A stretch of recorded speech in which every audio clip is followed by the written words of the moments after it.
ஓம் ஸ்ரீ வாராகி சரணம். தலையெழுத்தை மாற்றும் பூ. தெய்வ வழிபாடு செய்பவர்கள் ஒவ்வொருவரும் தெய்வ வழிபாட்டின் பொழுது தெய்வத்திற்கு என்று சில பொருட்களை வழங்குவார்கள். அது அபிஷேக பொருட்களாகவும் இருக்கலாம், அலங்கார பொருட்களாகவும் இருக்கலாம். நம்மால் எந்த பொருளை வாங்கி தர முடியுமோ அந்த பொருளை வாங்கி கொடுத்து தெய்வ வழிபாட்டில் ஈடுபடும் பழக்கம் என்பது நம் அனைவருக்கும் இருக்கும். அப்படி தெய்வ வழிபாட்டின் சமயத்தில் நாம் வாங்கி தரக்கூடிய பொருளாக திகழ்வதுதான் பூக்கள். ஒவ்வொரு தெய்வத்திற்கும் ஒவ்வொரு விதமான பூக்கள் உகந்த பூக்களாக இருக்கும். அப்படி உகந்த பூக்களை அந்த தெய்வத்திற்கு வாங்கி தருவதன் மூலம் அந்த தெய்வத்தின் அருளை நம்மால் பெற முடியும் என்று கூறப்படுகிறது. மேலும் ஒவ்வொரு பூக்களுக்கும் ஒவ்வொரு விதமான பலனும் இருக்கிறது என்று கூறப்படுகிறது. அந்த வகையில் நம்முடைய தலையெழுத்தை மாற்றி சிறப்பான வாழ்க்கை அமைத்து தரக்கூடிய ஒரு பூவை பற்றி தான் இந்த ஆன்மீகம் குறித்த பதிவில் நாம் பார்க்க போகிறோம். நம்மை படைத்தது பிரம்மன் ஆக இருந்தாலும் நம் வாழ்க்கையில் இருக்கக்கூடிய அனைத்து விதமான கஷ்டங்களையும் நீக்கி நல்ல முறையில் வாழ்வதற்கு வழி வகுக்கக்கூடிய தெய்வமாக திகழ்பவர்தான் சிவபெருமான். நம்முடைய கர்ம வினைகளை நீக்கி மோட்சத்தை தரக்கூடிய அற்புதமான தெய்வம் ஆக சிவபெருமான் திகழ்கிறார். பலரும் சிவபெருமானை வழிபாடு செய்வதன் மூலம் கஷ்டங்கள் அதிகரிக்கும் என்று கூறுவார்கள். இதற்கு காரணம் நம்முடைய கர்ம வினைகள் குறைகிறது. எந்த அளவிற்கு நாம் கஷ்டங்களை அனுபவிக்கிறோம் அந்த அளவிற்கு நம்முடைய கர்ம வினைகள் குறையும். நம்முடைய கர்ம வினைகள் குறையும் பொழுது நம்முடைய வாழ்க்கையில் அடுத்த கட்ட முன்னேற்ற நிலையை அடைவதோடு கடைசியில் மோட்சத்தை அடைவோம் என்பதுதான்.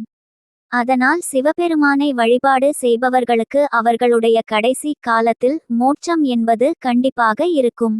இந்த பதிவில் எந்த மலரை வைத்து சிவபெருமானை வழிபட்டால் நம்முடைய தலையெழுத்து மாறும் என்றுதான் பார்க்க போகிறோம். சிவபெருமானுக்கு உகந்த நாட்களாக திகழ்வது பிரதோஷம் மற்றும் சிவராத்திரி. வருடத்திற்கு ஒருமுறை வரக்கூடிய மகா சிவராத்திரியை தவிர்த்து மாதம் சிவராத்திரி என்பது வரும். அன்றைய தினமும் சிவபெருமானுக்கு உகந்த தினமாகவே கருதப்படுகிறது. பிரதோஷத்தை பொறுத்தவரை மாதத்தில் 2 முறை வரும்.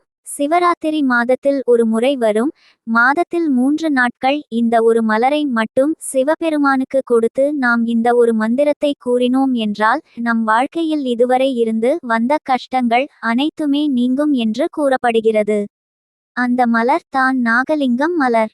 நாகலிங்க மலர் என்பது பரவலாக அனைத்து இடத்திலும் கிடைக்காது. ஒரு சில இடங்களில் மட்டுமே இந்த மரங்கள் இருக்கும்.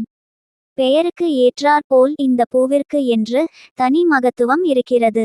காரணம் என்னவென்றால் ஒரு சிவலிங்கமும் அதற்கு மேல் 5 தலை நாகமும் இருப்பது போலவே காட்சியளிக்கும்.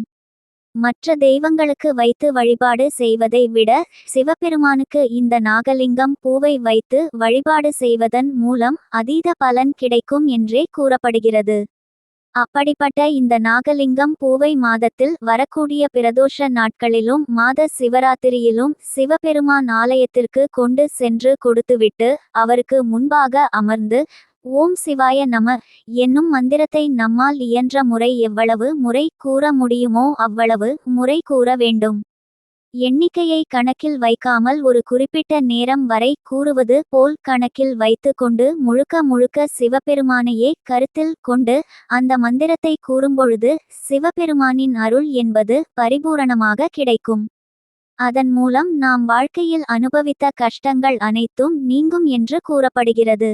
மிகவும் அதி அற்புதமான இந்த ஒரு மலரை சிவபெருமானுக்கு சூட்டி இந்த மந்திரத்தை முழுமனதோடு கூறுபவர்களுக்கு அவர்கள் வாழ்வில் இருந்து வந்த கஷ்ட காலம் அனைத்தும் நீங்கும் என்ற தகவலை கூறி இந்த பதிவினை நிறைவு செய்து கொள்கிறோம்.